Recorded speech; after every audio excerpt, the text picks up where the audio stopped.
বিড়ি টিড়ি ধরবে, এসে সাজগোজ করবে, তো তো দেরি হয়ে যাবে।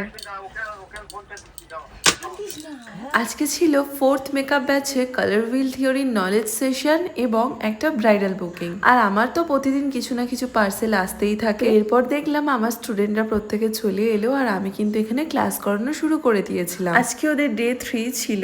এখনো পর্যন্ত ওদের সঙ্গে যতটা মিশেছি প্রত্যেকেই কিন্তু ভীষণ ভালো। Primary colour, secondary colour, complementary colour, এগুলো কি বা কোথা থেকে আসে, কিভাবে আমরা ব্লেন্ড করবো একটা কালারের সঙ্গে আরো একটা কালার, সেগুলো সবই ওদেরকে শেখানো হয়েছিল। সাথে ক্লাসে ওদেরকে শিখিয়েছিলাম কিভাবে ওরা ডার্ক স্পট, পিগমেন্টেশন, শেদি, রেডনেস এগুলোকে কারেক্ট করবে। আর ক্লাস করাতে করাতে যেহেতু টাইমিংটা হয়ে যায়, তাই আমি ওদেরকে কাজটা দেখিয়ে খাওয়া দাওয়া করে ব্রাইডের উদ্দেশ্যে বেরিয়ে পড়ি। আর এই দেখো, তোমরা সবসময় সোনুর দেখো, এটা হলো আমাদের সোনুর হাজব্যান্ড। আর বাড়ি থেকে বেরোতে না বেরোতেই দেখতে পাই গোলা, তো গোলাওয়ালাকে দেখেছি, গোলা খাবো না বলো? তোমাদের এখানে এই গোলাটাকে কি বলে আমাকে কিন্তু জানিও। তোমাদেরকে তো বলাই হয়নি আজকে আমার ব্রাইডাল বুকিংটা কোথায় ছিল। তো আমার লোকেশন ছিল সূর্যপুর।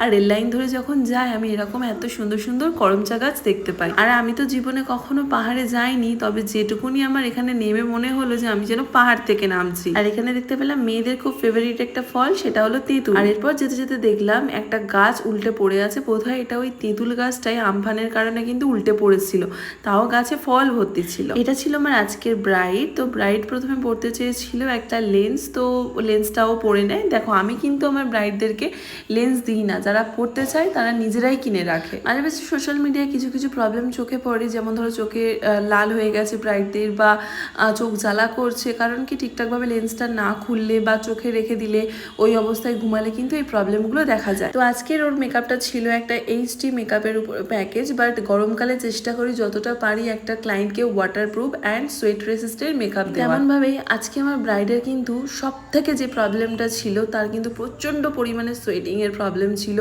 মেকআপ যখন আমি করি বারবার করে মুছে করতে হয়েছিল, এবং মেকআপ করার আগে কিন্তু সে অনেকটা বরফ রাব করেছিল, কিন্তু তার সত্ত্বেও তার মেকআপের এক চুল পরিমাণ কোনো প্রবলেম হয়নি, সেটা তোমরা ভিডিও শেষে দেখতে পারবে। তার ঠোঁটে মুখে ঘাম ভর্তি, ইভেন মেকআপ করতে করতে কেঁদেও ফেলে, বাট স্টিল মেকআপটার কিন্তু কোনো সমস্যা হয় না। বেশ কয়েকদিন আগে আমি গড়িয়ার নতুনহাটে একটা কাজ করেছিলাম, যেখানে কিন্তু আমার ক্লায়েন্টের মেকআপ একদম নষ্ট হয়ে গেছিলো। আর এখানে দেখছো ওরও কিন্তু মেকআপ থেকে প্রচণ্ড পরিমাণে ঘাম বেরোচ্ছে, বাট স্টিল তার মেকআপের কিন্তু কোনো প্রবলেম হচ্ছে না। সাথে কিন্তু এটা ছিল একটা এইচডি মেকআপ। ভেবেছিলাম এটাকে নিয়ে একটা আলাদা করে ভিডিও বানাবো, বাট পরে ভাবলাম যে না, দরকার নেই, আমি আমার নিজের কাজে প্রমাণ করব। তার নিজস্ব কিছু ভুলের কারণে কিন্তু মেকআপটার প্রবলেম হয়েছিল, একবার সে স্বীকার করে আবার অস্বীকার করেছিল।